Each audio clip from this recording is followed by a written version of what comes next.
We serve a mighty God. Ma prière pour nous à Bahao, c'est que nous soyons vraiment des amoureux de Dieu. Amen.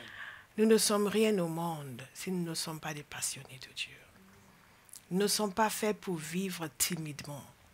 Nous ne sommes pas faits pour survivre tant bien que mal. Nous ne sommes pas faits pour être en proie à des émotions bizarres. Beaucoup de chrétiens sont dans l'église, mais sont tiraillés par toutes sortes de pensées, d'émotions bizarres. Si c'est votre cas, vous serez délivrés ce matin. Amen. Au nom de Jésus. Nous sommes faits pour être en paix, pour vivre dans la paix de Dieu. Et la paix de Dieu est le fruit de la soumission à Dieu. C'est une parole pour quelqu'un ce matin. La paix de Dieu est le fruit de la soumission à Dieu. Donc quelqu'un doit décider une fois pour toutes, je me soumets. J'ai compris il y a quelques années que, en fait, je n'ai pas de marge de manœuvre vis-à-vis de Dieu. Il ne va jamais se soumettre à moi. Il ne va jamais accepter ma pensée comme étant la sienne. C'est moi qui dois accepter sa pensée comme étant la mienne. God is a good God. Si c'est pour vous recevoir dans la joie. Acte 9, verset 19. Regardez dans Acte 9, verset 19, je vais vous lire un passage. Nous avons en fait beaucoup de versets à voir ce matin, mais je sais qu'à Bahas, nous aimons la parole de Dieu. Amen. Et regardez aussi dans 2 Timothée 4, le commencement et la fin de ce message. Qu'est-ce qui a permis à l'apôtre Paul d'accomplir sa vision? Quelles sont les clés que nous pouvons tirer de la vie de cet homme? Nous avons vu la puissance de la vision dans sa vie, ce que la vision l'a motivé à faire. Zamakate. Mais il y a des éléments qu'il a amenés dans sa vie qui ont permis à ce que sa vision puisse réussir. Nous devons les comprendre pour que nous puissions aussi réussir. Que la vision de Dieu pour nous individuellement, pour notre Église, réussisse. God is a good God. Pour tenir dans la durée. Pour tenir dans la durée. Et il y a souvent, les gens se convertissent et en général, j'attends une année pour savoir s'ils sont réellement dans la maison de Dieu. En général, au bout d'une année, vous allez commencer à avoir des flottements. Des flottements. Et c'est là où vous intensifiez la prière. Pour tous ceux qui sont des mentors, vous m'écoutez? C'est là où vous intensifiez encore la prière. Parce que c'est une phase, c'est une période où ça peut aller d'un côté ou de l'autre. Est-ce que vous me suivez? But we serve a mighty God. We serve a mighty God. We serve a mighty God. We serve a mighty God. We serve a mighty God. Il est essentiel de durer. Pas seulement commencer, mais continuer. Pas seulement continuer, mais terminer. Vous allez terminer dans la gloire. Amen. Alléluia. Je vais quitter cette terre en riant. Alléluia. En regardant en arrière, dit, j'ai combattu le bon combat. J'ai achevé ma course. Ce sera votre témoignage. Amen. Au nom de Jésus. Mais sur le chemin, mes enfants, sur le chemin, il y a beaucoup de choses. Et il y a beaucoup de choses. Comment est-ce que l'apôtre Paul a réussi à accomplir sa vision? Nous savons comment il était avant. Dans Acte 9, verset 19, il nous a dit ceci. Après sa conversion, il resta quelques jours avec les disciples qui étaient à Damas et se mit aussitôt à proclamer dans les synagogues que Jésus est le Fils de Dieu. Tous ceux qui l'entendaient étaient stupéfaits et disaient, n'est-ce pas l'homme qui persécutait à Jérusalem ceux qui font appel à ce nom-là? Et n'est-il pas venu ici pour les arrêter et les conduire devant les chefs des prêtres? Cependant, Saül se fortifiait de plus en plus et il confondait les Juifs qui habitaient Damas en démontrant que Jésus est le Messie. Donc nous voyons dès sa conversion, il s'est mis au travail. Il y a quelqu'un ici qui va enfin se mettre au travail. Il s'est mis au travail et nous, radicalement, dès le début, il était à fond. Il a commencé à annoncer que Jésus est le Seigneur. Vers la fin de sa vie, il a écrit ceci à Timothée. Pour ma part, en effet, 2 Timothée 4, verset 6, je suis déjà comme sacrifié et le moment de mon départ approche. J'ai combattu le bon combat. J'ai terminé la course. J'ai gardé la foi. Désormais, la couronne de justice m'est réservée. Le Seigneur, le juste juge, me la remettra ce jour-là. Et non seulement à moi, mais aussi à tous ceux qui auront attendu avec amour sa venue. Aïe, aïe, aïe, aïe, aïe. Le début et la fin. Le témoignage du début, le témoignage de la fin. Est-ce que vous avez vu qu'il y a une constance? Nous n'avons pas regretté notre bien-aimé frère Saül qui avant était au milieu de nous, était très zélé. Nous aurions aimé qu'il soit encore de nous. Non, mais ce n'est plus le cas. Ça, ce ne sera pas votre témoignage. Amen. Le début, il était zélé. À la fin, il était zélé. À la fin, il disait, c'est bon. J'ai terminé ma course et j'ai gagné. J'ai gagné. Est-ce qu'il y a quelqu'un ici qui va finir sa vie en disant, j'ai gagné? Amen. Non, vous n'êtes pas enthousiasmé par ce que je dis. Moi, je suis enthousiasmé. Je suis enthousiasmé toute seule et ça me suffit. J'ai gagné. Amen. Seigneur, donne-leur la révélation. Terminez votre vie en disant j'ai gagné. Amen. Ce n'est pas le témoignage de la majorité des gens sur la terre. Ils arrivent à la vieillesse avec beaucoup de regrets. Ah, si j'avais su, si j'aurais pu, si ceci, si ceci. Ah, j'aurais dû faire plus, j'aurais dû servir davantage le Seigneur, j'aurais dû ceci, j'aurais dû cela. Et lui, il a dit, j'ai remporté la course. Qu'est-ce qui lui a permis de remporter la course? Nous savons que c'est un homme qui a fait face à beaucoup de persécutions, beaucoup de trahisons, de l'abandon de la part de ceux qui étaient censés être avec lui. Il a été maltraité, il a supporté des choses. Il a supporté des choses. Et il n'a pas été maltraité parce qu'il était un malfaiteur. Il n'a pas été maltraité parce qu'il a mal agi. Il n'a pas été maltraité parce qu'il a été odieux avec les frères et sœurs, comme parfois malheureusement, c'est le témoignage de certains d'entre nous. Alléluia. God is good. Je ne regarde pas bien. Donc, ça c'est quelque chose. Non. Il n'a pas été maltraité à cause de son mauvais comportement. Elle a été maltraitée à cause de son engagement pour le Seigneur. Et nous avons vu la semaine dernière que si vous n'êtes pas prêt à souffrir pour le Seigneur, vous allez souffrir quand même. Vous allez juste souffrir pour rien. Parce que le monde dans lequel nous vivons est un monde où il y a beaucoup de souffrance. Alléluia. Vous allez souffrir quand même. Mais l'apôtre Paul a accepté de souffrir pour le Seigneur et il a tenu. Il a tenu ferme. Et il y a même des moments qui étaient particulièrement difficiles pour lui. Il a été abandonné. À un moment donné, il disait, personne ne m'a soutenu, tous au contraire m'ont abandonné. La première fois que j'ai présenté ma défense. C'est terrible. C'est terrible de se sentir abandonné, quand pourtant vous avez tellement fait, tellement donné. Vous donnez, et après vous êtes abandonné. Mais lui n'a pas abandonné. Vous n'allez pas abandonner. Amen. Et ne dites pas, oui, mais j'ai abandonné parce qu'un tel m'a maltraité. Non. Votre destin n'est pas entre les mains de qui que ce soit.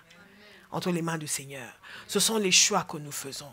Et il a fait des choix extraordinaires. Et dans 2 Corinthiens 1 au verset 8, il disait même, à un moment donné, il y avait une telle détresse qu'il a connue en Asie. Il a dit, nous ne voulons pas vous laisser ignorer, frères et sœurs, que nous avons été accablés à l'extrême. À l'extrême. Au-delà de nos forces, au point que nous désespérions même de rester en vie. Nous avions antérieurement accepté notre arrêt de mort afin de ne pas placer notre confiance en nous-mêmes, mais en Dieu qui ressuscite les morts. C'est lui qui nous a délivrés d'une telle mort et qui nous en délivre encore. Oui, nous avons eu en lui cette espérance nous avons en lui cette espérance qui nous en délivrera encore. Et vous y contribuerez vous-même par la prière. Est-ce que vous voyez un petit peu que nous avons toutes les raisons de tenir ferme? Si Paul a pu tenir ferme, nous pouvons tenir ferme. Quelqu'un doit prendre la décision pendant que je parle. Parce que comme nous savons, le message du dimanche, c'est en dépôt. Quelqu'un doit prendre la décision pendant que je parle. Je vais tenir ferme. Rien ne va m'ébranler. Rien ne va m'éloigner. Je vais tenir ferme.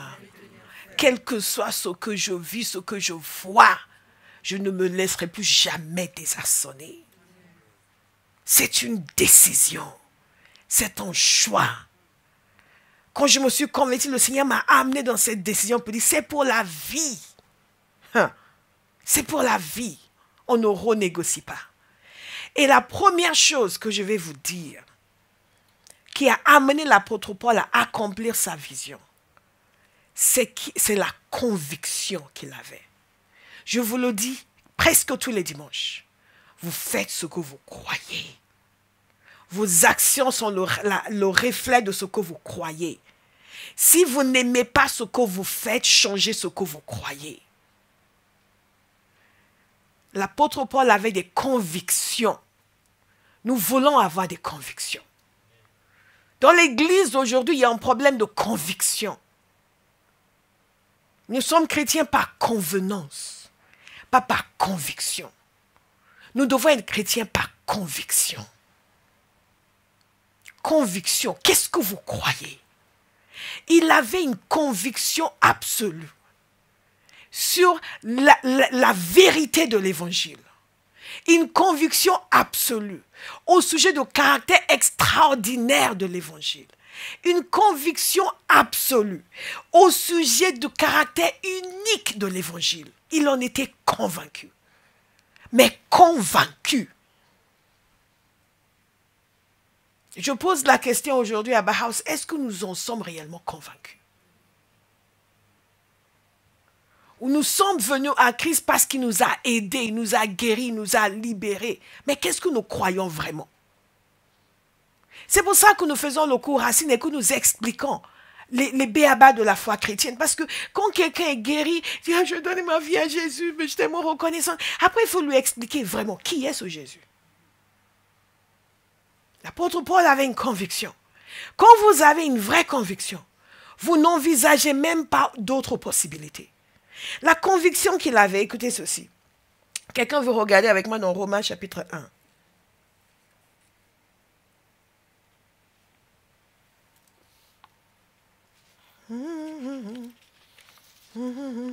Ah, thank you, Jesus.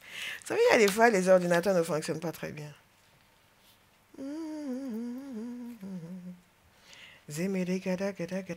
Il avait une conviction absolue. Vous êtes dans Romains 1?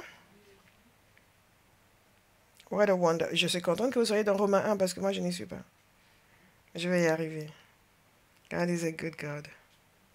Thank you, Jesus. Ah, the word of God is so beautiful. Dans Romains chapitre 1, regardez ce qu'il nous a dit ici. De la part de Paul, serviteur de Jésus-Christ, appelé à être apôtre, mis à part, salutations et louanges, pour annoncer l'évangile de Dieu. Cet évangile, dites cet évangile. Cet évangile. Il va donc nous parler de ce qu'il pense concernant l'évangile. Soulignez des passages comme cela dans votre Bible. Ne soulignez pas uniquement les promesses de bénédiction. Alléluia. Ça, c'est le témoignage de la bénédiction que Dieu nous a donné. Wonderful. Cet évangile, Dieu l'avait promis auparavant par ses prophètes, dans les saintes écritures. Il concerne son fils qui, en tant qu'homme, est né de la descendance de David et qui, du point de vue de l'Esprit Saint, a été déclaré fils de Dieu avec puissance par sa résurrection, Jésus-Christ notre Seigneur. Est-ce que vous me suivez? Là, l'apôtre Paul est en train de dire, je suis mis à part pour annoncer cette bonne nouvelle. Et cette bonne nouvelle est une bonne nouvelle que Dieu avait annoncée auparavant par ses prophètes. Et cette bonne nouvelle concerne son fils Jésus-Christ. Et donc nous constatons une chose, non seulement qu'il était convaincu de la réalité de l'évangile, du caractère unique de l'évangile, mais il était aussi convaincu concernant la personne de Christ. Il dit, dans sa nature d'homme, il était ceci, par le Saint-Esprit, déclaré avec puissance, fils de Dieu. Wow. Par sa résurrection, Jésus-Christ, notre Seigneur. C'est par lui que nous avons reçu la grâce d'exercer le ministère d'apôtre pour conduire en son nom des hommes de toutes les nations à l'obéissance de la foi. Et vous en faites partie, vous aussi. Nous aussi, nous en faisons partie. Qui avait été appelés par Jésus-Christ. Aïe, aïe, aïe, aïe, aïe, aïe, aïe. Aïe, aïe, aïe, aïe, aïe, aïe, aïe, aïe, aïe, aïe, aïe, aïe, aïe, aïe, aïe. Aïe, aïe, aïe, aïe, aïe, aïe, aïe, aïe. Donc, qu'est-ce que... j'ai envie de m'asseoir et juste commencer à rire. J'ai juste commencé à rire. Just, thank you, Jesus. Thank you, Jesus. L'apôtre Paul dit ceci. Il a écrit cet épître aux Romains avant d'aller à Rome, avant de les connaître. Et il leur a dit, j'ai été mis à part pour annoncer une bonne nouvelle. La conscience déjà de son appel et que cette bonne nouvelle concerne Jésus. Et que ce Jésus a été annoncé, cette bonne nouvelle a été annoncée par les prophètes. N'oubliez pas, Paul était pharisien, il connaissait les Écritures. Donc, à un moment donné, il a fait la connexion. Quelqu'un va faire la connexion. Amen. Il a fait la connexion entre toutes ces annonces que Dieu faisait par les prophètes et la personne de Christ. Alors qu'avant, il n'avait pas fait cette connexion. Au contraire, pour lui, cette personne de Christ et tous ces gens qui le suivent, cette personne de Jésus et tous ces gens qui le suivent, sont des hérétiques qu'il faut absolument tuer. Mais Dieu lui a fait faire un revirement à 180 degrés. Il lui a ouvert les yeux. Il lui a permis de saisir que tout ce que les prophètes annonçaient, c'était concernant cet individu qui s'appelait Jésus.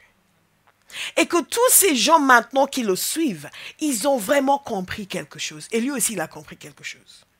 Quelqu'un ici va comprendre quelque chose. Amen. Au nom de Jésus. Amen. Au point où une conviction telle qu'il a saisi que ce qu'il désirait de toute sa vie, le zèle qu'il avait pour Dieu, tout ce qu'il désirait, c'était pour en arriver là. Que ça, c'est sa destination. Si vous allez accomplir la volonté de Dieu dans votre vie, vous devez arriver au point où l'évangile, la personne de Christ, devient votre seule et unique vérité.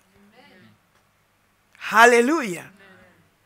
Et que Jésus et l'amour de Jésus, le service de Dieu deviennent votre destination. Amen.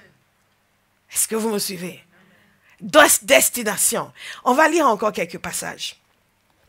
Qu'est-ce qu'il nous a dit ici? Wow, this is so good. Donc, nous voyons la conviction concernant le Fils de Dieu, n'est-ce pas? Et en fait, pour revenir à la conviction concernant le Fils de Dieu, ensuite nous allons lire dans Éphésiens chapitre 1, pour revenir à sa conviction concernant le Fils de Dieu. Cette conviction concernant le Fils de Dieu, il a dit, j'ai été mis à part comme apôtre pour que je l'annonce. J'ai été mis à part comme apôtre pour que je l'annonce. Puisque Jésus nous a donné un mandat d'aller annoncer l'évangile. Chacun peut dire, je vous ai parlé de ce serviteur de Dieu qui est devenu un grand enseignant sur le leadership, qui travaille beaucoup pour les entreprises. Il avait compris qu'il a été mis à part pour annoncer en tant que formateur dans le leadership. Et dans ce qu'il fait, il a réussi à intégrer la mission que Jésus lui a donnée.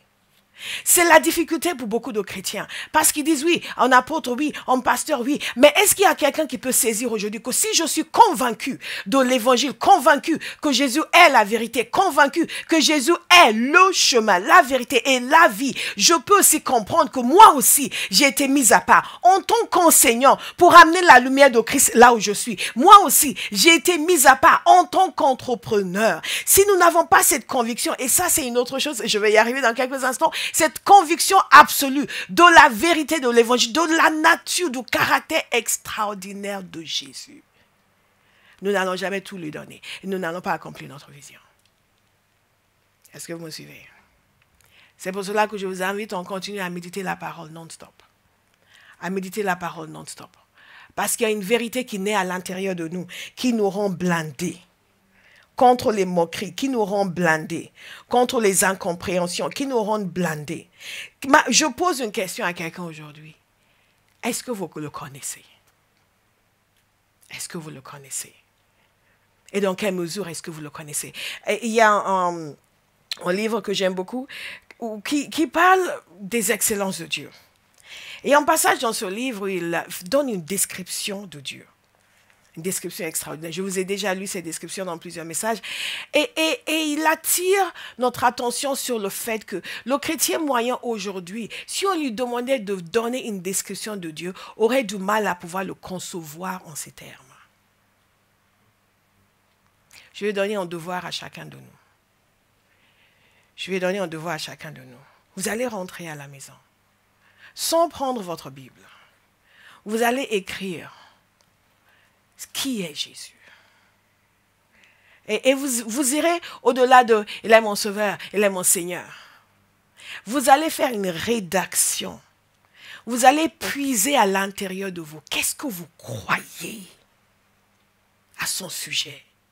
Qu'est-ce que vous croyez? Et à un moment donné, quelqu'un va commencer à... Vous allez être inspiré pour écrire quelque chose, vous allez commencer à dire... Vous allez vous rendre compte que vous n'en êtes pas peut-être assez convaincu. Nos actions sont le fruit de nos convictions. Souvent, je pose la question aux gens quand ils disent « Oui, je ne suis pas allé faire telle chose parce qu'il y a telle chose qui s'est produite. » Après, je leur donne un autre scénario. Et souvent, je leur donne un scénario d'argent. Ok, si en y allant, ils allaient te remettre un chèque de 1 000 €, est-ce que tu y serais allé? Et systématiquement, c'est oui. Qu'est-ce que cela révèle? Cela révèle qu'ils n'ont pas une conviction de la valeur de là où ils devaient aller, de l'importance de ce qu'ils étaient censés faire. C'est pour cela qu'ils ont pu être persuadés pour ne pas y aller. Mais s'ils avaient la conviction que 1 000 € allaient tomber dans leur poche, ils seraient allés. Donc ce n'est pas un problème de possibilité ni de capacité, c'est un problème de conviction. Les bienfaits que je crois obtenir.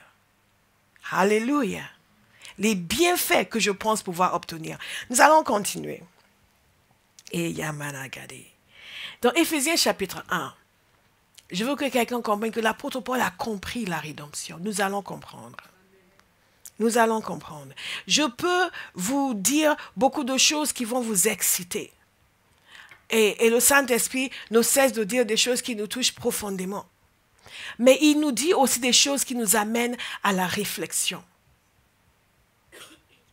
Hey, béni soit le Dieu et le Père de notre Seigneur Jésus-Christ, qui nous a bénis de toute bénédiction spirituelle dans les lieux célestes en Christ. En lui, Dieu nous a choisis avant la création du monde pour que nous soyons saints et sans défaut devant lui. Au verset 7, pour aller plus vite, en lui, par son sang, nous sommes rachetés, pardonnés de nos fautes, conformément à la richesse de sa grâce. Dieu nous l'a accordé avec abondance, en toute sagesse et intelligence. Est-ce que vous savez que Paul devait croire la vérité de l'évangile? Sinon, après son passé de meurtrier, il n'aurait jamais pu réussir à quoi que ce soit. Jamais. Quand vous travaillez avec les gens, vous constatez qu'un des problèmes que les gens ont, c'est le pardon. C'est de pouvoir se pardonner leurs erreurs passées. C'est de pouvoir avancer après avoir fait n'importe quoi.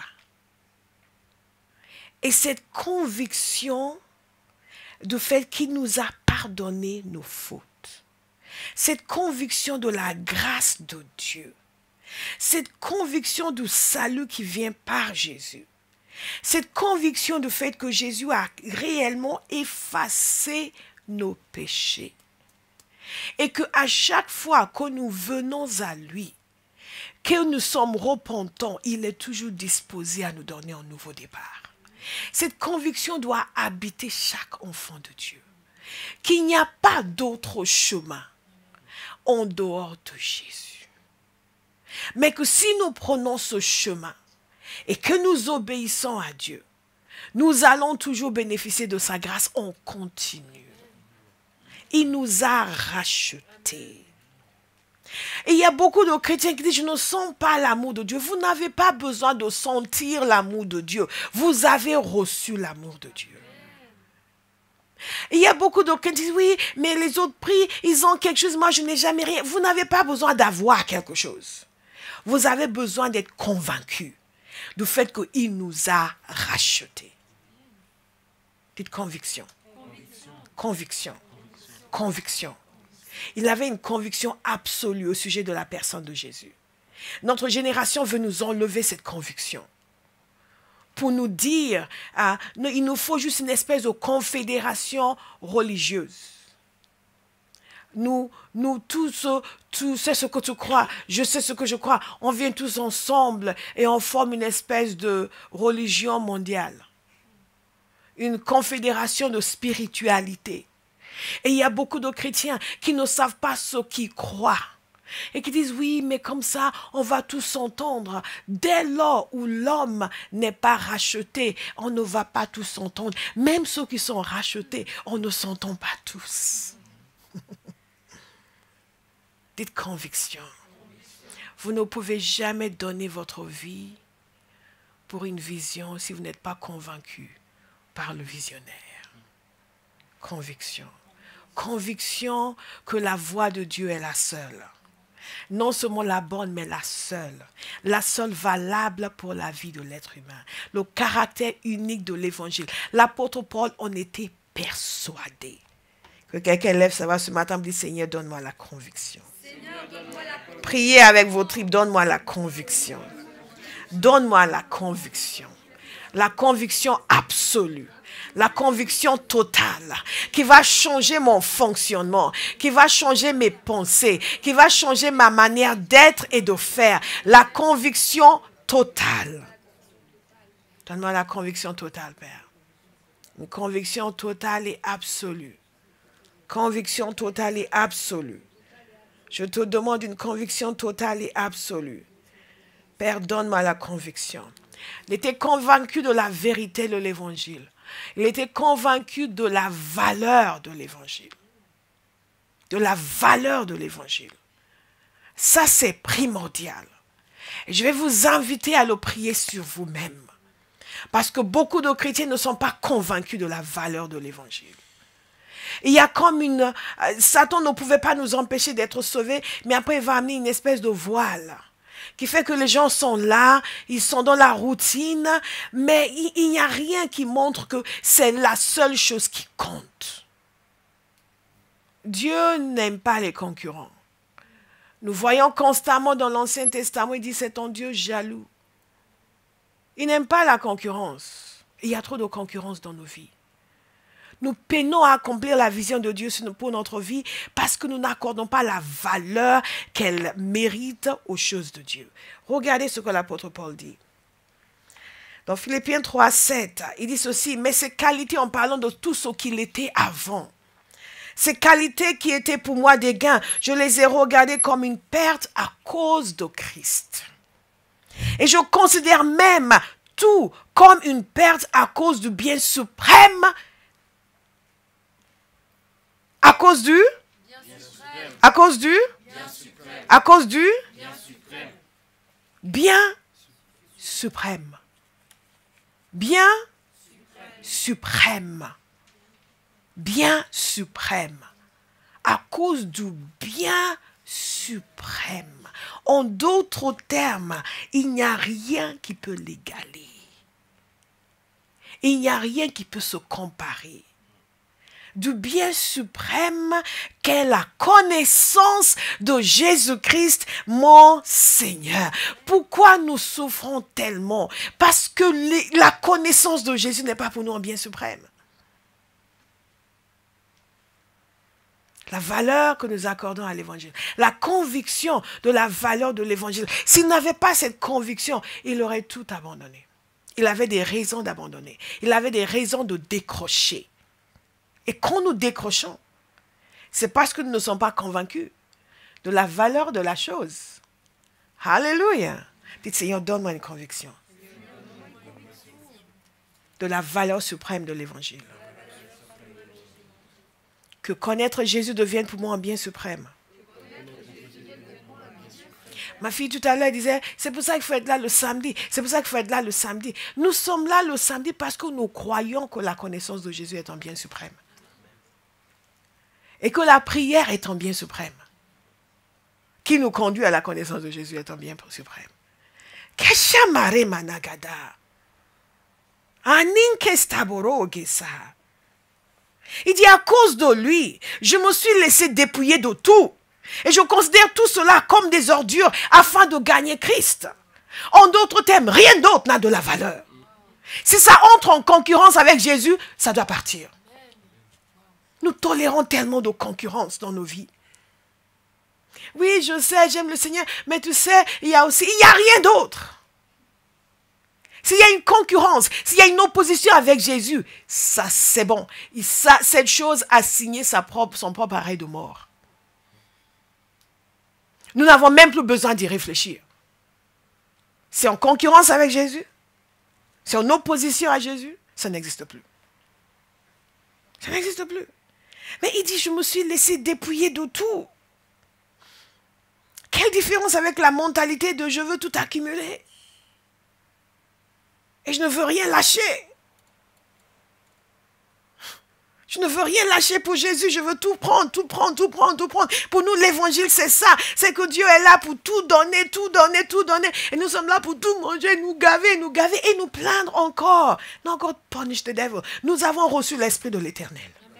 Pour avoir la révélation de la parole de l'Éternel. Nous allons vivre la parole de Dieu. Il avait une conviction. Quand vous êtes convaincu, vous ne lâchez pas. Vous ne lâchez pas. C'est ce qui a fait que ces premiers martyrs ont pu regarder la mort et ne pas changer d'avis. Il y a une jeune fille au Nigeria, kidnappée, elle fait partie d'un groupe de filles kidnappées par des islamistes de Boko Haram, Léa Charibou. Ils lui ont demandé de renoncer à Jésus. Ils allaient les libérer. Ils lui ont demandé de renoncer à Jésus, d'accepter l'islam et de porter le voile. Elle a dit non. C'est quand même dit, mais fais semblant. Non, non, non, je ne vais pas faire semblant. Elle a refusé. Et à cause de cela, ils l'ont gardée en détention. Ils l'ont gardée en captivité. Ça a lancé tout en mouvement pour qu'elle soit libérée. Elle n'est toujours pas libérée. Une jeune fille de 14 ans, face à des terroristes, elle a refusé de renier Jésus. Une jeune fille de 14 ans. Qu'est-ce que nous croyons? Nous ne pouvons même pas nous tenir pour le Seigneur au travail. Nous avons toutes sortes d'activités qui nous empêchent de prier, qui nous empêchent de lire la parole, qui nous empêchent de... Mais nous allons nous tenir devant le Seigneur avec des gens qui ont tout donné, qui ont accepté de se laisser dépouiller. Nous disons, oui, comment on se permet de me parler comme ça? Vous êtes qui? Jésus Junior?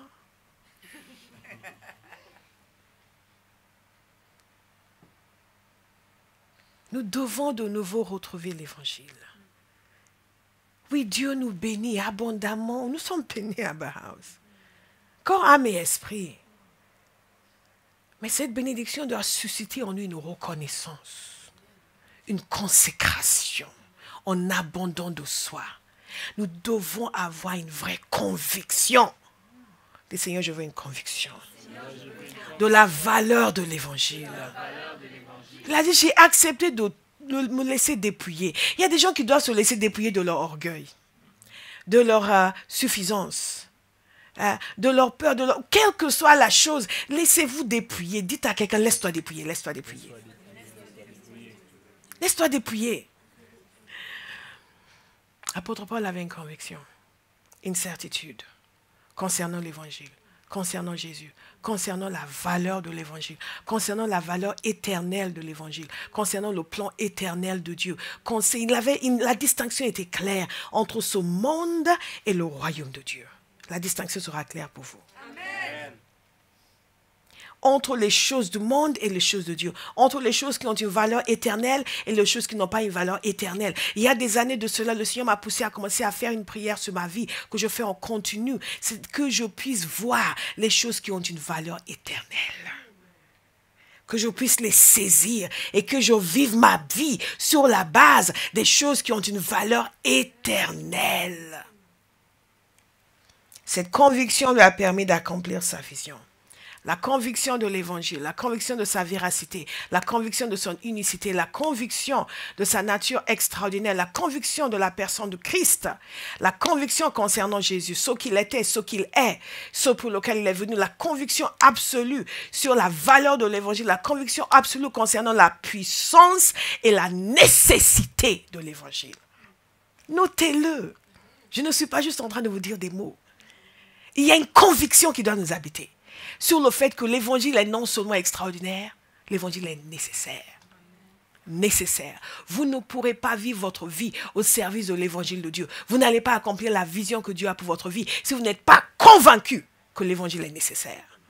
Si vous croyez que oui, ben écoute, Jésus sauve, en tel sauve, whatever works for you. Dès que ça marche pour toi, ça te permet d'être zen, de vivre et d'être en paix avec toi-même et avec les gens autour de toi. C'est bon. N'est-ce pas? Non, il n'y a pas de verset qui dit ça? Non, ok. La conviction de la nécessité de l'évangile. Si vous n'êtes pas convaincu, quand Dieu va vous dire, tu vas devenir entrepreneur, et quand tu vas bâtir tes entreprises, tu vas faire ça, ça, ça et ça, tu vas gérer de telle manière, honorer dans ma parole. Ça fait, mais pourquoi les autres ne font pas ça? Pourquoi je... Ce serviteur de Dieu qui fait ses conférences sur le leadership et qui après leur propose de venir pour entendre le reste, qui puisse leur parler de sa foi, il ne va jamais faire ça. Il ne va jamais prendre ce risque. Parce que c'est un risque d'être rejeté dans ces milieux séculiers. Il ne va jamais prendre son risque. Ce risque n'est pas convaincu que tous ces gens ont besoin de plus que ce qu'il est en train de leur enseigner. Est-ce que vous me suivez? Parce que les gens viennent et disent, waouh, depuis que vous êtes venus faire la formation dans notre entreprise, les choses sont extraordinaires. Il peut se limiter à ça. Mais la conviction de la nécessité de l'évangile. Ou ce coach dont je vous ai parlé dans le cours des leaders, qui, après une carrière extraordinaire, a décidé d'abandonner ce qu'il faisait parce qu'il voulait être plus présent dans son église locale. Pour pouvoir travailler avec les jeunes. S'il n'était pas convaincu de la nécessité de l'évangile, il n'aurait pas fait ce genre de sacrifice. Et beaucoup d'entre nous ne sont pas convaincus de la nécessité de l'évangile. Donc quand on nous dit, bon, on va évangéliser, ouais, on va faire un site d'évangélisation, ça ne nous concerne pas. Parce qu'on n'est pas convaincu de la nécessité de l'évangile. Dites conviction. Non seulement de sa nécessité, mais de sa puissance. Sa puissance. Sa puissance. Sa puissance, car je n'ai pas honte de l'évangile de Christ, car c'est la puissance de Dieu pour... Alléluia, c'est la puissance de Dieu pour quiconque croit. Et dans son témoignage, il dit, sa sœur a chanté en chant. Dieu l'a visité et il n'a pas arrêté de pleurer. Dites puissance, puissance, puissance. Et c'est cette puissance de l'évangile qui fait que nous sommes tous là aujourd'hui. Aucun d'entre nous ne s'est converti dans le ventre de sa mère. Loin s'en faut. Certains ont une histoire, comme on dit, discrètement. Alléluia. Même les gens qui ont l'air d'être les plus pieux, ceux même qui nous conduisent dans la louange, ont une histoire. La puissance de l'évangile. Nous sommes convaincus, ce qui fait que nous pouvons annoncer l'évangile. Nous pouvons nous dire que Namazakatekete Shakaka, que la maison de Dieu sera remplie de nouveaux convertis, que 1000 âmes vont venir à Christ, 2000 âmes, 10 000 âmes. On peut se permettre de le croire et de le dire parce qu'on croit non seulement à la nécessité mais aussi à la puissance de l'évangile. Si vous ne croyez pas, vous allez juste, oui, mais bon, si on voit juste une personne de gagner par an, non. Dites 1000 âmes. Dites-le avec plaisir. Dites-le avec joie. Dites-le comme si vous étiez en train de dire, je t'aime Seigneur. Yes. Dites-le avec aisance. Les choses qui sont petites pour le Seigneur ne doivent pas être trop grandes à nos yeux. Elles doivent être petites à nos yeux. Alléluia. La manégédé. Conviction de la nécessité de la puissance de l'évangile. Alléluia. C'est ce qui l'a motivé. C'est ce qui lui a permis d'accomplir sa vision. Parce qu'il savait qu'il fallait absolument qu'il fasse ce qu'il a fait. Il fallait absolument qu'il le fasse. Ben ouais, mais bon, tu sais, parfois, ben, on ne sait pas. Hein. Dit, vous étiez morts à cause de vos fautes et de vos péchés. Conviction. What a wonderful God. What a wonderful God. What a wonderful God. He has done wonderful things for me. What a wonderful God. Da, da, da, da, da, da, da, da, da. The things that were impossible, the things that money cannot do, they are the things that you have done for me. What a wonderful God. Les choses qui étaient impossibles, les choses que l'amour ne pouvait pas payer, ce sont les choses que tu as faites pour moi. Quel Dieu merveilleux. Merveilleux. Merveilleux.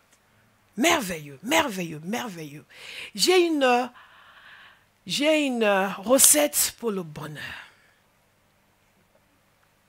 Une recette infaillible. Méditez sur Éphésiens, chapitre 1, 2, 3. Hey! Les choses merveilleuses qu'il a faites pour nous. Méditez sur Éphésiens. Il nous a bénis de toute bénédiction spirituelle dans le lieu céleste. Méditez sur le fait qu'il nous a rachetés. Méditez sur le fait que nous étions autrefois. Mais maintenant, nous sommes. Hey! Conviction. Conviction. Je m'attarde sur ce point alors que j'en ai 10.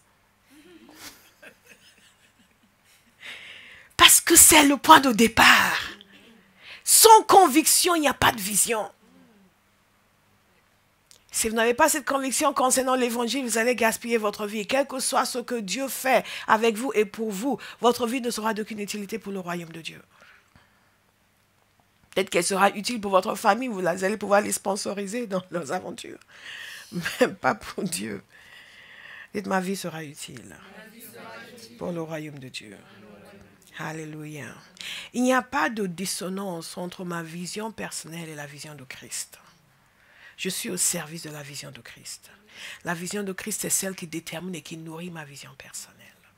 Quel que soit le métier que je fais, je cherche l'excellence. Je cherche à être au sommet de mon art, au sommet de mon métier. Et quand je suis au sommet de mon métier, je suis en train de manifester la capacité que Dieu a d'élever un homme et une femme qui lui fait confiance. Et cela me donne une voix. Cela me donne des ouvertures, des possibilités. Cela me fait avoir un respect qui fait que les gens sont obligés de m'écouter. Est-ce que vous me suivez? Obligés de m'écouter, obligés de me laisser parler. Ils sont obligés de changer leur idée sur les chrétiens. Obligés de reconnaître que décidément, ces chrétiens, ils ont quelque chose.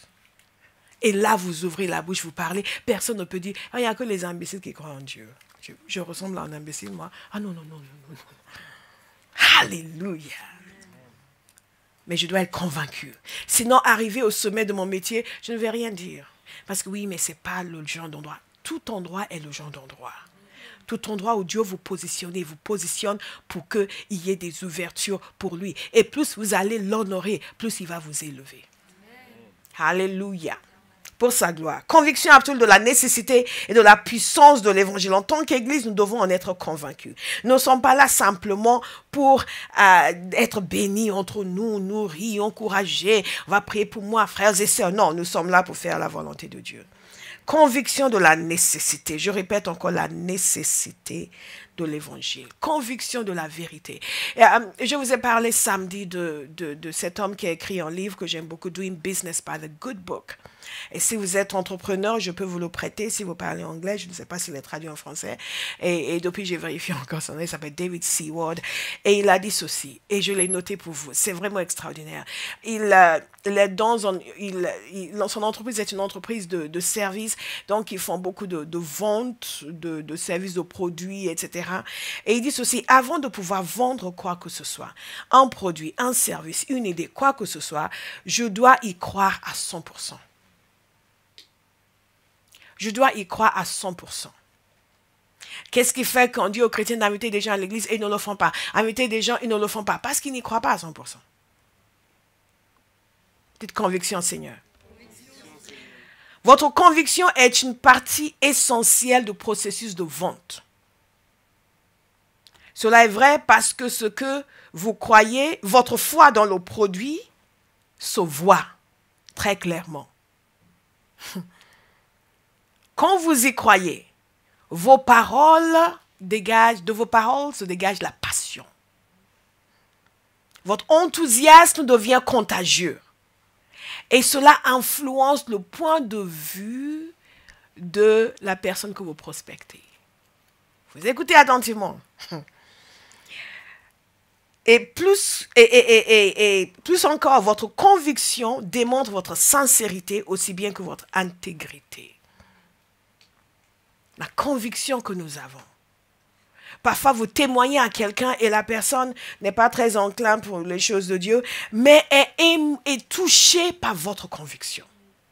L'apôtre Paul avait une conviction. Cette conviction est la raison pour laquelle il n'a pas abandonné, en dépit de tout ce à quoi il a été confronté. C'est la raison pour laquelle il n'a pas à un moment donné dit « Oui, je suis trop occupé, j'ai des choses à faire. Oui, mais je ne sais pas. » Non, non, non, non, non. Dites conviction, Seigneur. Si vous ne retenez que ça de ce message, je serai très contente. La nécessité d'avoir cette conviction et de poursuivre en continu le renforcement de votre conviction. Parce qu'il y a beaucoup de choses que vous lisez, que vous voyez, que vous entendez, qui peuvent venir entamer votre conviction, qui peuvent venir assourdir en quelque sorte votre conviction. Et quelqu'un doit être engagé en continu dans un processus qui consiste à nourrir en continu sa conviction. À vérifier qu'elle reste solide et qu'elle grandit chaque jour, qu'elle s'amplifie chaque jour. Au nom de Jésus. Alléluia. God is a good God. La deuxième chose, et nous l'avons déjà évoqué, c'est la conscience d'être choisi. Dans Romains chapitre 1, il dit « J'ai été mis à part ». Mis à part. Quelle est la vision que Dieu vous a donnée? Vous devez en être convaincu. Convaincu que vous avez été choisi pour accomplir cette mission-là sur la terre. Et chacun est choisi. Le choix que Dieu fait ne dépend pas de vos capacités naturelles, de vos capacités humaines, mais dépend de son plan éternel. Le choix que Dieu fait, c'est pour chacun. Il y a quelque chose qui doit changer dans notre tête. Il y a des gens, trop de personnes se laissent définir par leur situation sociale. C'est leur situation sociale qui leur donne l'impression qu'ils avancent. Si vous êtes comme cela, vous avez un esprit mercantile. Votre situation sociale n'a rien à voir avec votre valeur intrinsèque. Votre situation sociale, combien d'argent vous avez en banque, n'a rien à voir avec ce que vous êtes. Est-ce que vous me suivez? Beaucoup de gens n'avancent pas avec Dieu parce que oui, mais j'ai pas d'argent en ce moment, donc ils décrochent des choses de Dieu. C'est d'une bêtise incalculable. Non, vous n'êtes pas votre compte bancaire. Maintenant, ce que vous êtes peut influencer. Les gens se passent le bonbon pendant que je prêche. Vous voulez que j'arrête? Vous voulez que j'arrête? Non? Ah, 2 personnes ont dit non, donc les autres disent oui. Non, je vous taquine. Je vais pas m'arrêter. Il n'est pas question. C'est que les babas, c'est que j'ai un mandat à accomplir ce matin. Je dois rentrer chez moi et dire, Seigneur, j'ai fait ce que tu m'as dit. God is a good God. God is a good God. Votre compte bancaire ne détermine pas votre destinée. Votre compte bancaire n'est pas la mesure de votre valeur. La mesure de votre valeur, c'est ce que vous êtes en Christ. C'est votre relation avec Dieu. Je le dis et je le répète parce que beaucoup de personnes font les mauvais choix dans leur vie pour pouvoir étoffer leur compte bancaire. C'est toi? D'accord. Ils font des mauvais choix dans leur vie pour pouvoir étoffer leur compte bancaire. Et ce faisant, décrochent de la grâce de Dieu. Tu ne seras pas votre témoignage. Mais l'apôtre Paul avait cette conviction d'être choisi. Il y a des gens, parfois, Dieu les appelle à faire des choses pour aller à le servir. Et ils se lancent, ils vont servir le Seigneur. Et pendant qu'ils servent le Seigneur, ils n'ont pas nécessairement beaucoup. Mais si tu es un Dieu et tu es là, pourquoi tu n'as pas beaucoup d'argent? Mais je ne sers pas Dieu pour l'argent. Répétez, dites, je ne sers pas Dieu pour l'argent. Il m'a déjà donné la vie éternelle. Donc, même s'il ne me donnait pas d'argent, il m'a déjà donné plus que de l'argent. Donc, arrête. Christianity with an attitude. Nous ne servons pas le Seigneur pour l'argent. Heureusement, il nous bénit. Alléluia. Mais même s'il ne nous bénissait pas, même s'il ne nous donnait pas d'argent, nous allons quand même le servir. Parce qu'il nous a donné son Fils. Le Fils de Dieu a plus de valeur que mon porte-monnaie. God is good. Et il est temps qu'il y ait une génération de chrétiens qui cesse de se laisser abuser par des gens qui utilisent sa situation sociale pour définir son identité. Votre identité n'est pas définie par votre situation sociale. Elle est définie par Dieu. Est-ce que vous me suivez? Cessez de prendre les mauvaises décisions pour pouvoir améliorer votre situation sociale. Si vous faites confiance au Seigneur, il va bénir et il va prospérer. Amen. Mais dans la vie de chaque individu, à un moment donné dans votre marche avec Dieu, votre engagement sera testé. Et parfois, vous êtes testé à des moments où vous avez l'impression que, ouh, Seigneur, le porte-monnaie est vide. Restez fidèle. Restez fidèle. Restez fidèle. L'apôtre Paul a compris, il a dit, je le sers en toute situation. J'ai appris à le servir dans l'abondance comme j'ai appris à le servir quand il n'y a pas l'abondance. Si vous ne le servez que dans l'abondance, vous ne le servez pas. J'ai appris à le servir quelle que soit ma situation. J'ai appris à me débrouiller. J'ai appris à... Il a continué parce qu'il était conscient du fait qu'il a été choisi. Et son identité était liée au choix de Dieu, pas à sa situation financière. Quand il pouvait, il faisait les tentes. Quand il ne pouvait pas, il dépendait des gens qui allaient le soutenir. Et même quand il n'avait pas grand-chose, il n'a pas arrêté de servir le Seigneur.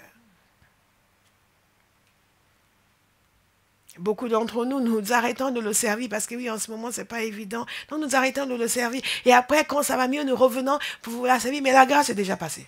Ce ne sera pas votre témoignage. La grâce est déjà passée. Nous avons déjà prouvé au Seigneur que nous ne sommes pas fiables, que l'argent est plus important pour nous que lui. Et donc, il faut recommencer encore, refaire le tour de la même montagne. Mais quand vous avez la conscience d'être choisi et d'être mis à part, vous savez que là où Dieu vous envoie, vous allez y arriver. Il y a beaucoup... Il nous a dit que à peu près 80% des nouvelles entreprises font faillite. Pourquoi? Beaucoup de raisons. Mais les gens qui réussissent sont des gens qui ne se laissent pas arrêter par les circonstances adverses. Ça ne marche pas, ça ne marche pas, ça ne marche pas, mais ils continuent quand même. Et il y a une histoire extraordinaire que j'ai entendue. Un jeune homme qui parlait de son histoire. Il allait commencer un podcast pour les gens qui sont dans les affaires. Et il allait le faire tous les jours. Et c'était le seul, ça n'existait pas. Ça n'existait nulle part dans son pays, un podcast quotidien pour les entrepreneurs.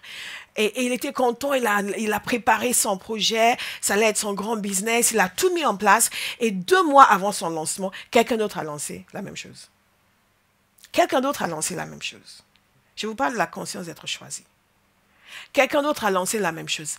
Et il voulait s'arrêter. Mais son mentor a dit non. Tu es convaincu? Oui. Il a lancé.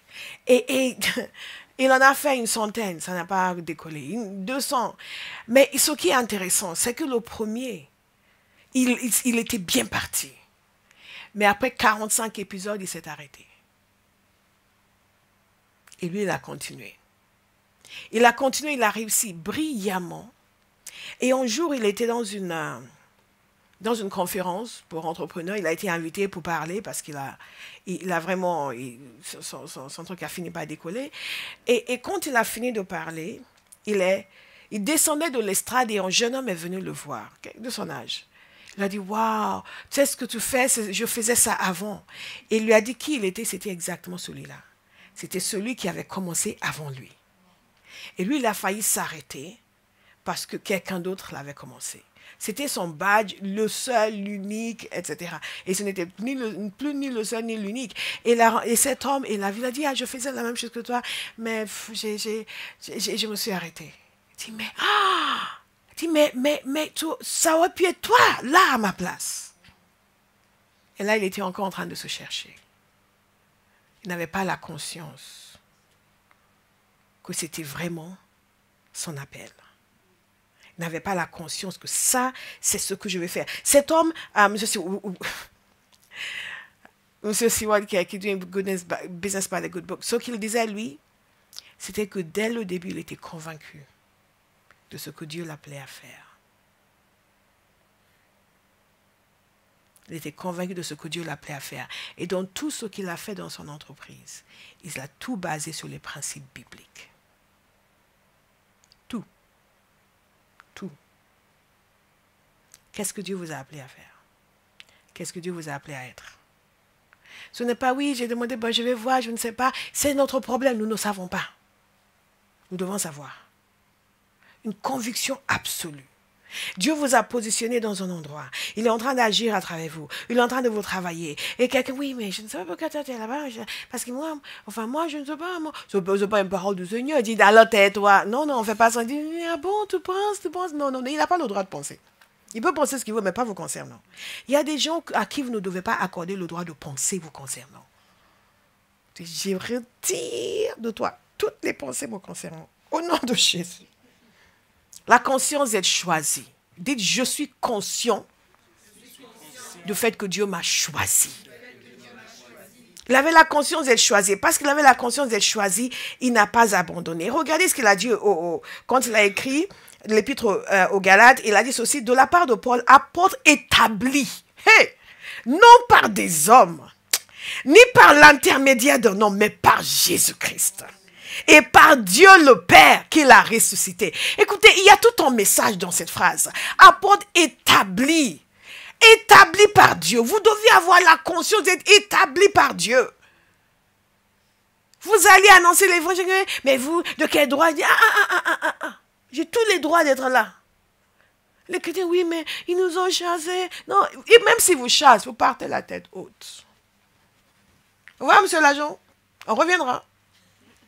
Parce que Jésus est Seigneur. La tête haute. La police dit non, il ne faut pas rester ici, il faut partir. Ok, d'accord, on va partir. Mais juste pour vous dire que Jésus vous aime, hein, Jésus est Seigneur. Même madame parte. Oui, Jésus vous aime, Jésus est Seigneur. Jésus vous aime, Jésus est Seigneur. La tête haute. Choisi, dites choisi. Mise à part. Je suis fait pour ça. Je suis né pour ça. Alléluia. Je suis né pour ça. Je suis fait pour ça.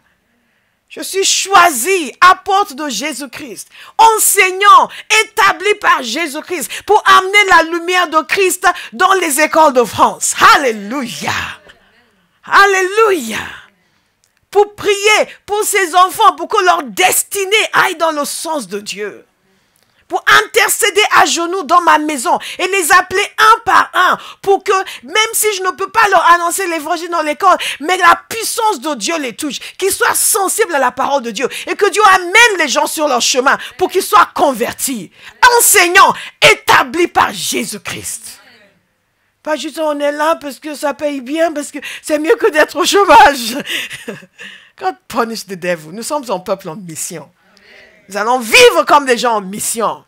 Je suis avocat par la grâce de Dieu, établi par Jésus-Christ, pour soutenir ceux qui sont opprimés, pour prier pour les gens qui viennent me voir, qui sont désemparés, pour leur fournir de l'aide et pour amener la lumière de Christ dans le monde juridique, pour amener l'évangile à mes collègues avocats, pour leur montrer qu'on peut servir Dieu et aussi avoir la capacité de fonctionner de façon sérieuse dans la société. Avocat établi par Jésus-Christ. Alléluia. Qui est établi ici par Jésus-Christ? Je suis médecin établi par Jésus-Christ pour amener la puissance de guérison. Là où la médecine connaît ses limites, mon Dieu n'a pas de limites. Donc quand ils viennent, au lieu de leur dire, ah, madame, il n'y a pas d'espoir, je dis, madame, la médecine n'a plus rien à faire pour vous, mais moi je connais le médecin suprême. Amen. Hallelujah. God is a good God. établi par Jésus-Christ. Entrepreneur établi par Jésus-Christ. Pour être un financier du royaume de Dieu. Pour travailler, pour gagner beaucoup d'argent. Dites beaucoup d'argent. Beaucoup d'argent. Et financer les projets de Dieu sur la terre. Amen. Acheter des bâtiments et les donner à des églises. Amen. Cash. Amen. Alléluia. Il y a des gens, ils mettent 10 € dans l'offre. 10 €. Je me sens vidé. God punish the devil. Des chrétiens, ils mettent 10 €, ils se sont vidés. Waouh. Ah, un chèque de 1000 €. Ah, 1000 €. Seigneur, c'est pour toi. Le lendemain, on se réveille. Ah, j'ai perdu 1000 €. J'ai perdu 1000 €. Ah, pasteur, elle a fait exprès. Elle a prêché longtemps. J'ai perdu tous mes sens. J'ai mis mon chèque de 1000 €. Ah, je vais appeler mon banquier. God punish the devil. Soyez délivrés. Amen. Que Dieu fasse de vous des financiers du royaume. Mazemene, ça ne vous concerne pas. Mais vous pensez, vous entendez qu'il y a une église quelque part qui a du mal à trouver le financement pour son bâtiment. Combien de quoi vous avez besoin? Je vous donne un chèque pour 2 millions d'euros. Point. Et on ne pleure pas la nuit. On ne pleure pas la nuit. On passe pas à calculer. 2 millions. Qu'est-ce que j'aurais pu faire? 2 millions. Qu'est-ce qui m'a pris? Qu'est-ce qui m'a pris? Il y a des gens qui donnent et après ils sont malheureux pendant 2 mois. Soyez délivrés. Entrepreneur établi par Jésus-Christ. Pour le financement des œuvres du royaume de Dieu. Alléluia. Est-ce que quelqu'un commence à saisir? Je suis choisi, mis à part. Namane, qu'est-ce que je pense que c'est Dame Colette dans son devoir qui nous parle. Oh Seigneur. C'est Malaka, qui nous parlait d'un témoignage que j'avais donné d'un frère qui, dans le rôle dans l'église, c'était de nettoyer les chaises, de nettoyer, de préparer. Et il a donné une telle dignité à ce rôle.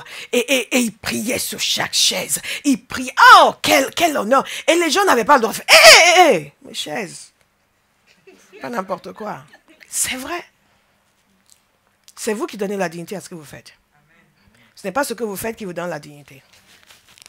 Si vous dévalorisez ce que vous faites, c'est que vous n'avez pas compris la valeur du service dans le royaume de Dieu. Alléluia. Établi par Jésus-Christ. La conscience d'être choisi, d'être mis à part. Où que je suis, où que j'aille. Je ne suis pas, comme on dit en anglais, an afterthought. Bon, on a trouvé personne. Bon, lui, là, peut-être qu'il va pouvoir faire l'affaire. Non, non, non. Même si c'est ce que vous pensiez, Dieu, lui, m'a investi d'une mission. Alléluia. God is a good God. Quand nous saisissons cela, notre manière de vivre change. C'est pour ça que l'apôtre Paul a accompli sa vision. Cette conscience absolue d'avoir été choisi, d'avoir été mis à part. Dites à quelqu'un, tu es choisi et mis à part. Pour un objectif précis dans ta génération. Tu n'es pas n'importe qui. Et tu vas l'accomplir. Au nom de Jésus. Au nom de Jésus. Au nom de Jésus. Au nom de Jésus. Quand le matin, au lieu de vous lever, Satan vous dit, dors. Ah non, je suis mis à part. Je vais accomplir ma destinée. Et l'excès de sommeil n'y participe pas. Alléluia. Je suis motivé pour faire ce que Dieu veut. Et quand vous avez cette conscience d'être choisi, ça vous amène à un engagement radical. Mais vraiment radical. Radical. Vous ne concevez pas votre vie autrement. Et l'apôtre Paul avait cela. C'est le 3e point, un engagement radical. Et non seulement un engagement radical parce qu'il savait qu'il était choisi, mais parce qu'il avait les yeux rivés sur l'éternité. Nous avons parlé longuement de cela, n'est-ce pas? Les yeux rivés sur l'éternité. Cette conscience du monde spirituel, du monde présent, du monde à venir, que vous ne voyez pas dans les séries télévisées. Et que vous ne voyez pas sur le web de façon générale, sauf si vous allez sur Dieu préfère. Cette conscience des vraies réalités qui ont complètement enlevé les pensées charnelles. Amène un engagement radical. Vous devez être engagé pour quelque chose ou quelqu'un. Un engagement radical. Et c'est cet engagement radical, avec tout le reste que nous avons dit, qui lui a permis d'avoir une vision, non seulement établie, mais une vision qu'il a respectée à la règle, à la lettre. God is a good God. C'est pour cela qu'il dit, conformément à ma ferme attente, et Philippiens chapitre 1, et à mon espérance, je n'aurai honte de rien. Je n'aurai honte de rien. Je vous ai dit que je vais mourir heureuse. Par la grâce de Dieu, je n'aurai honte de rien. De rien. Je ne vais pas dire aux gens qui vont écrire ma biographie, ne parlez pas de ça. Non. Alléluia. J'aime Madame Bachir. Mais maintenant, comme toujours, la grandeur de Christ sera manifestée avec une pleine assurance dans mon corps, soit par ma vie, soit par ma... Vous êtes là? Soit par ma... Soit par ma... Wow, vous ne voulez pas dire mort, hein? House. Vous aimez trop la vie sur terre. This world is not my home. I am just passing through.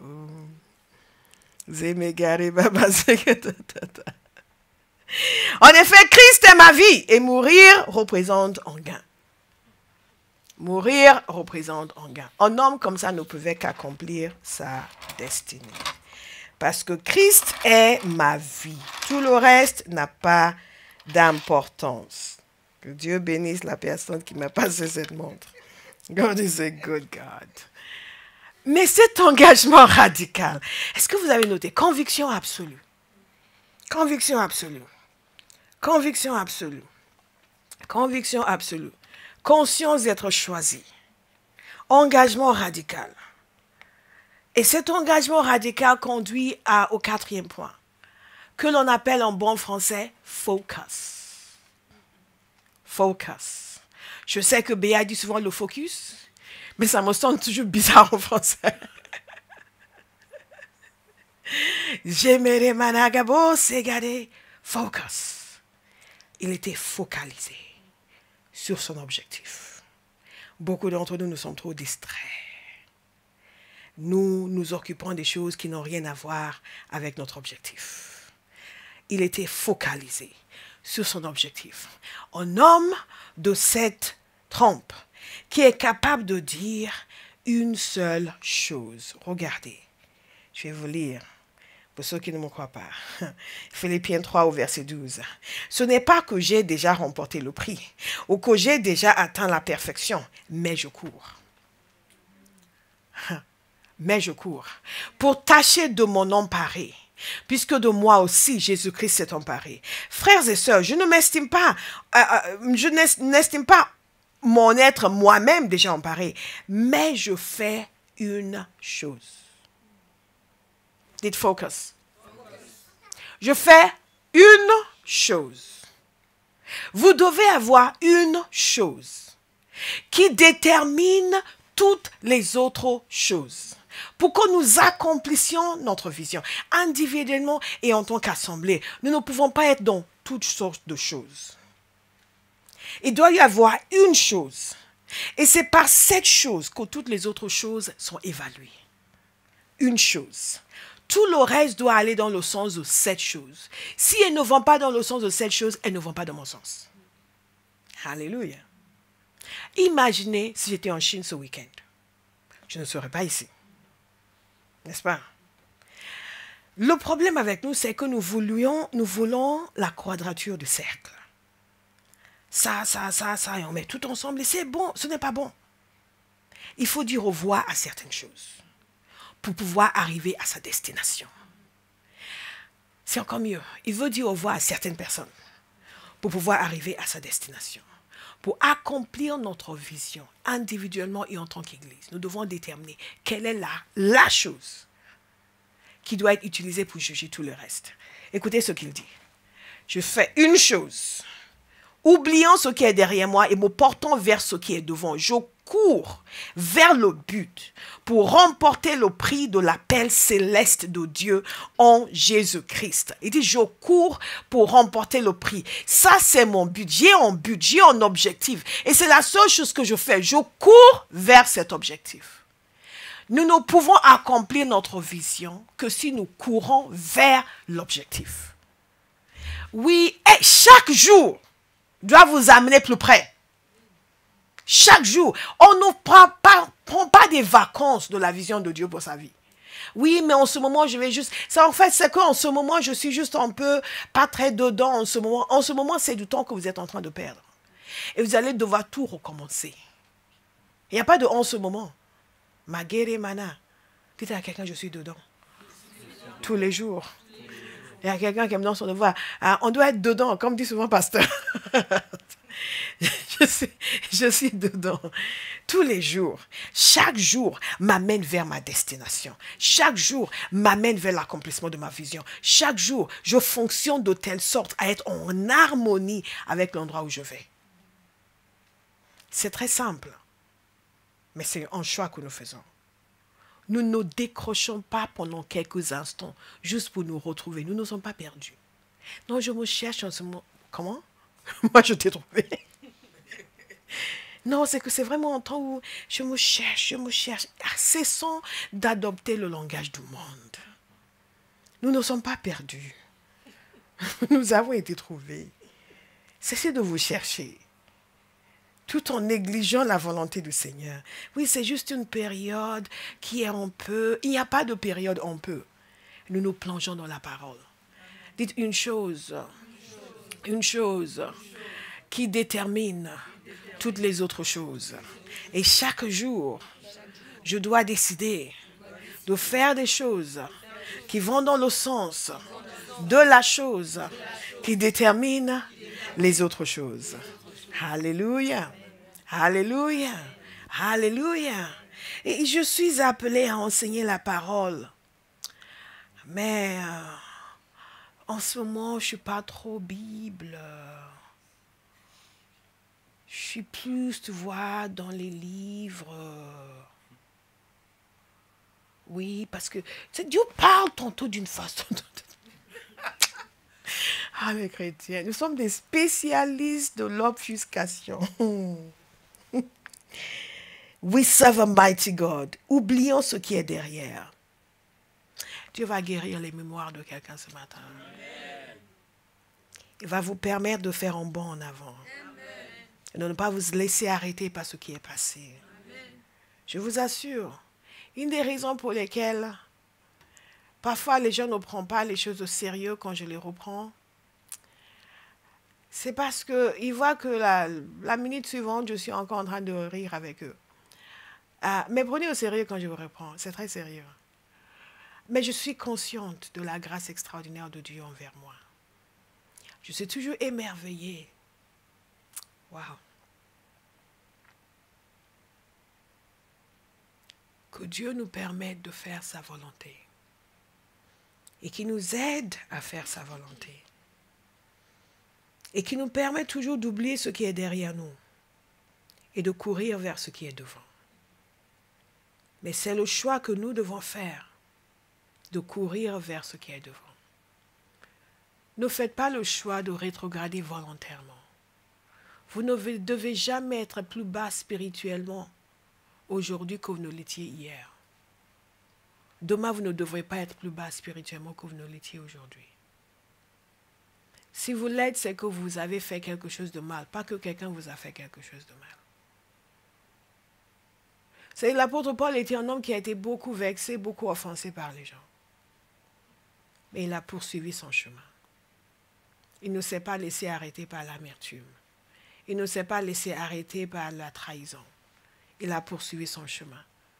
Parce que sa conviction de la nécessité du message qui lui a été donné, de la puissance de ce message pour changer sa génération, était infiniment supérieure à toutes les circonstances humaines. Je veux inviter quelqu'un aujourd'hui à s'élever dans sa manière de penser, de fonctionner.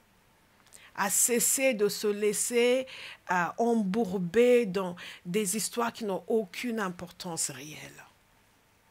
à laisser Dieu lui donner un nouveau départ s'il a trébuché, à laisser Dieu lui permettre de s'élever de nouveau s'il a rétrogradé. Parce que nous avons un travail à faire. Et comme on dit en bon français, all hands on deck. Je sais que Dieu, dans son infinie bonté, il nous donne un nouveau départ, mais je comprends aussi que Dieu a son intérêt dans le fait de nous donner un nouveau départ parce qu'il a besoin des ouvriers. Ce n'est pas pour son bien à lui, mais pour l'œuvre qu'il veut accomplir sur la terre. Et que ce n'est pas du tout à l'avantage de Dieu de vous laisser casser et briser dans un coin et vivre dans les regrets toute votre vie. Ça ne manifeste pas sa bonté, mais en même temps, ça ne sert pas non plus son objectif. Est-ce que vous me suivez? Dieu a un objectif. Et son objectif sera accompli. Amen. Il a pris cet homme Paul. Et l'apôtre Paul a tellement compris des choses. Je veux inviter quelqu'un à prier toute cette semaine pour la compréhension. Je vous ai souvent parlé de cette parole que le Seigneur m'avait donnée quand je priais. Il me disait, pray for men of understanding. Prie pour des gens qui ont de la compréhension. Qui ont, quelle est la traduction en français? De bon sens. De bon sens. Vous savez, beaucoup de choses dans l'évangile, c'est le bon sens. Saisir et comprendre comment les choses fonctionnent dans le royaume de Dieu. Que nous prions pour la compréhension. Parce que tout ce que l'on a vu aujourd'hui, c'est une question de compréhension. Nous sommes trop occupés à prier pour les bijoux et pas assez de temps pour prier vraiment pour la couronne sur laquelle on va mettre les bijoux. Cet homme était focalisé, il a dit une chose. Et ce qui est extraordinaire, c'est qu'après il se tourne vers nous, il a dit, nous tous donc qui sommes mûrs, adoptons cette attitude. En d'autres termes, Abba House, faites pareil. Il dit, si vous êtes dans notre avis sur un point, Dieu vous éclairera aussi là-dessus. En d'autres termes, vous vous trompez. Si vous pensez différemment, vous vivez différemment, vous vous trompez. C'est comme ça qu'il faut vivre. Être focalisé sur son objectif, vivre pour une chose et courir vers le but. Qu'est-ce que Dieu a désigné pour ma vie? Quelle est la vision de Dieu pour moi, pour ma famille, pour mon entourage, pour mon église? Je dois vivre pour ça, vivre focalisé sur cet objectif. Pas sur mon plaisir, pas sur ce qui m'arrange, mais sur l'objectif de Dieu. Et je cours. J'oublie tout le reste, mais je cours. Je cours, je cours, je cours. Je veux remporter le prix. Je veux accomplir ma vision. Je veux accomplir la destinée que Dieu a pour moi. Je veux faire ce pour lequel Dieu m'a posé sur la terre. Quelqu'un doit être obsédé par cela. Obsédé. Obsédé. Obsédé. Au lieu de cela, nous sommes obsédés par la nouvelle robe qui est sortie. Ouh, t'as vu la nouvelle Chanel? Ouh. Et si ce n'est pas ça, c'est la nouvelle voiture.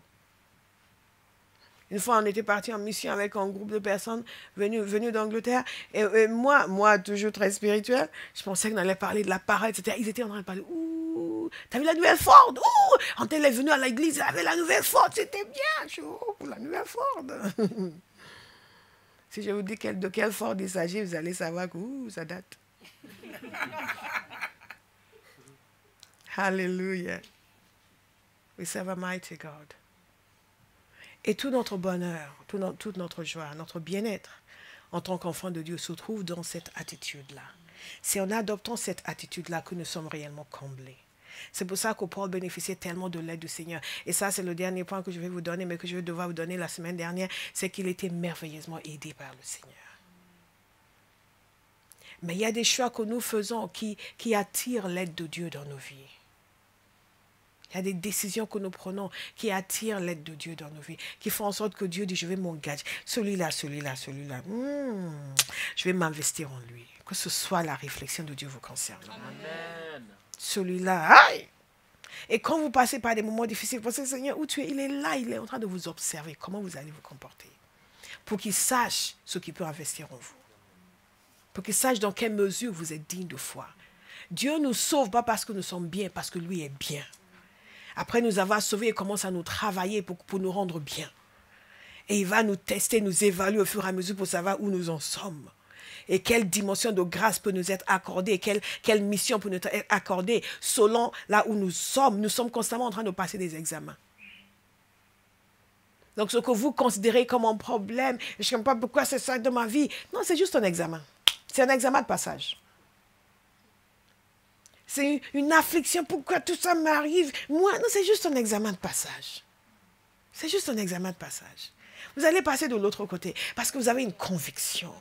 Que cet évangile, c'est le moyen que Dieu a donné pour que l'humanité soit réconciliée avec lui. Et vous avez des je vais vivre au service de l'évangile. Et la vision de Dieu pour ma vie est la raison pour laquelle je suis sur terre. Quelqu'un doit prendre cette décision. Elle dit, je cours, et je suis focalisé sur mon objectif. Paul, il était tellement focalisé sur son objectif. Quand il était lapidé à Lystre, il s'est levé et il a continué. Il est arrivé à Derbe et il a annoncé l'évangile. C'est extraordinaire. Et pensez-y. Aïe, aïe, aïe. God is a good God. Son deuxième voyage missionnaire, pendant son premier voyage missionnaire, et il a été chassé d'Antioche, d'accord? À Iconium, il voulait le lapider, donc il est parti vite, il a fui. Il est arrivé à Lystre, ils l'ont vraiment lapidé. Ils l'ont laissé pour moi. Il s'est levé, il est reparti, et il est allé à Derbe et il a prêché l'évangile. Il n'est pas resté à nourrir ses blessures. Tu veux faire que ça m'arrive, moi, pharisien. Personne ne m'aurait lapidé. C'est moi qui lapidais les gens. Maintenant que j'ai donné ma vie à Jésus, je me fais lapider. Pourquoi ça? Pourquoi ça? C'est comme ça que beaucoup de chrétiens fonctionnent. Oui, quand j'étais dans le monde, j'avais beaucoup d'argent parce que je volais, je trichais. Maintenant que j'ai décidé de marcher droit, je n'ai plus d'argent. Mais c'est normal parce que ton système d'enrichissement ne marche pas dans le royaume. Il faut apprendre le système d'enrichissement du royaume de Dieu. Alléluia. Oui, mais je ne comprends pas. Avant, tout le monde m'aimait. Maintenant, j'ai des attaques de partout. Ça, c'est normal. Tu es enfin sur la bonne voie. Et tous les gens qui sont sur la mauvaise voie sont contre toi. C'est normal. Oui, mais je ne comprends pas. Si on est chrétien, pourquoi on a des problèmes parce qu'on est chrétien. Où est le problème? God is a good God. Et lui qui était honoré, estimé, qui approuvait la lapidation d'Étienne, maintenant, lui se faisait lapider. Mais quelle humiliation. Il s'est levé, il a continué. Vous n'allez jamais vous laisser arrêter. Amen. Il a continué. Il a continué. La capacité de rebondir. Parce qu'il était focalisé sur un objectif. Focalisé. Dit, mon but, je cours. Une chose, je cours. Focalisé sur un objectif. Rentrer chez soi pour se lamenter ne va pas l'amener vers son objectif. Il y a quelque chose, une espèce de dureté qui doit venir en nous. Une espèce de dureté qui doit venir en nous. Pas dureté vis-à-vis des gens, mais dureté vis-à-vis des circonstances. Une dureté, un refus de capituler. Vous me suivez? Un refus de capituler. Une dureté qui doit venir en vous. Oh, vous me lapidez, vous me décriez, vous m'insultez. Ça ne change rien. Moi, je cours. J'ai un but et je poursuis. Je suis focalisé sur mon objectif. Focalisé sur mon objectif.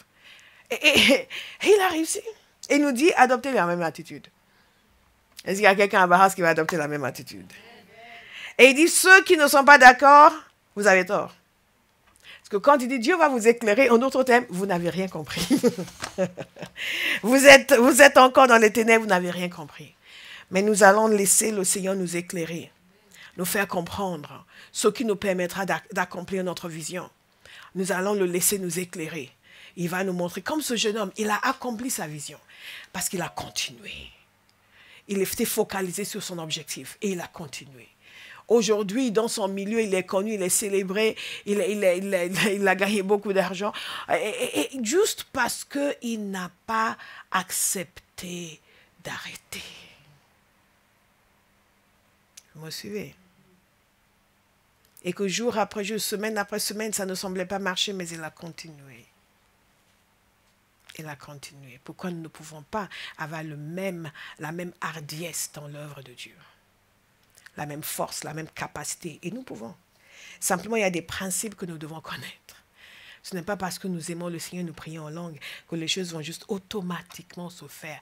Dieu va nous donner la sagesse qu'il est en train de nous donner en ce moment sur des principes à appliquer, à adopter, à lui demander d'amener dans nos vies.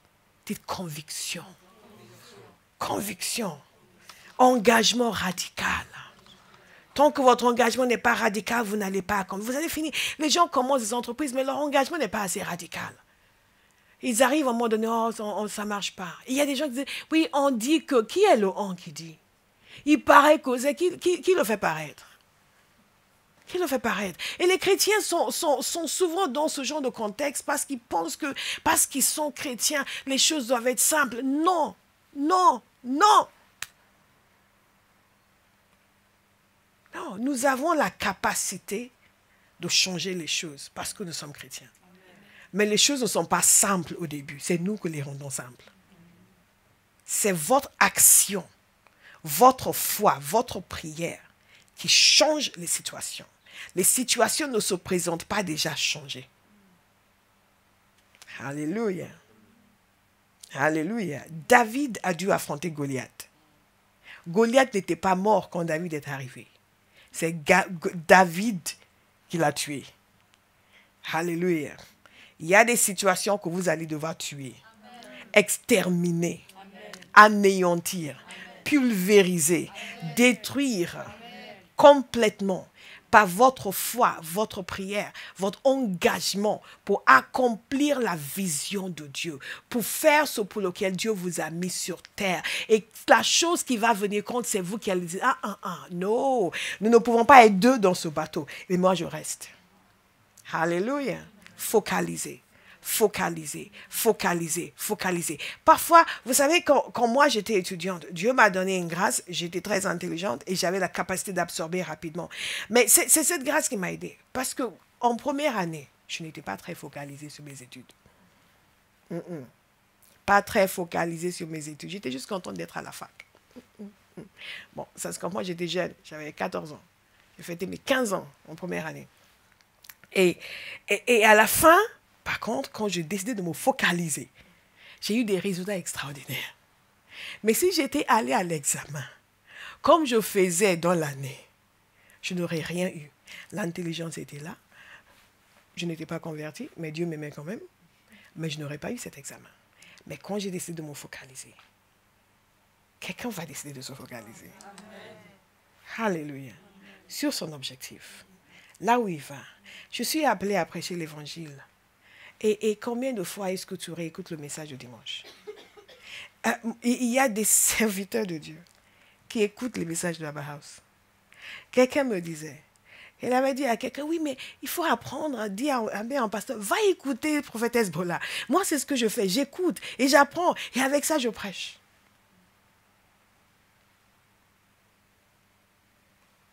Il y a quelque chose que je fais. Une chose qui me conduit là où je veux aller. Une chose. Ce n'est pas juste là, on attend le Seigneur. Alléluia, il nous a appelés. Il nous a dit qu'on va accomplir de grandes choses. Gloire à Dieu. Jésus est Seigneur. Jésus est bon. Il est là. On va danser où? On vient danser. Les chrétiens pensent que juste en dansant à l'église, ils vont réussir leur destinée. Ce n'est pas comme ça. Ce n'est pas comme ça. Ce n'est pas comme ça. Dites focaliser. Ce qui veut dire les choix que je fais chaque jour, ce que je fais tous les jours.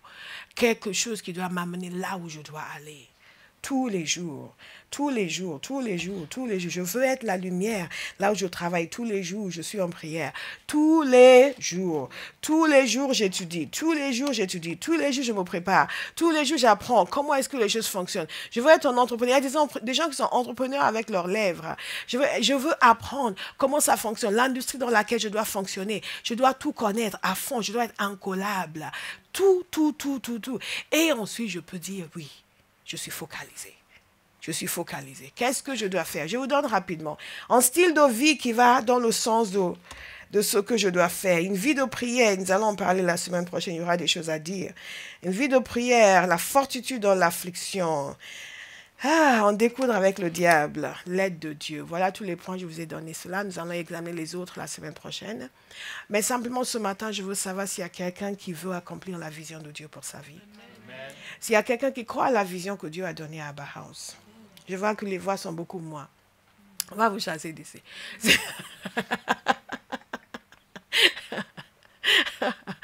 Je vais le redire. Préparez-vous. Est-ce qu'il y a quelqu'un qui veut accomplir la vision de Dieu pour sa vie? Amen. Il y a quelqu'un qui croit à la vision de Dieu pour Abba House. Amen. God is a good God. Dieu agit sur la terre avec la coopération des êtres humains. Je peux vous assurer, rien que nous qui sommes ici, si nous croyons à la vision de Dieu pour nos vies, pour la vision de Dieu pour notre Église et que nous faisons ce qu'il faut, nous appliquons ces principes, rien ne pourra nous arrêter. D'ici quelques années, c'est Marabaka, d'ici quelques années, d'ici quelques années, d'ici quelques années, d'ici quelques années, d'ici quelques années, d'ici quelques années, d'ici, d'ici, vous serez, nous serons méconnaissables. J'ai dit méconnaissables. Méconnaissables. Méconnaissables. Méconnaissables. Méconnaissables. Méconnaissables. Méconnaissables. Méconnaissables.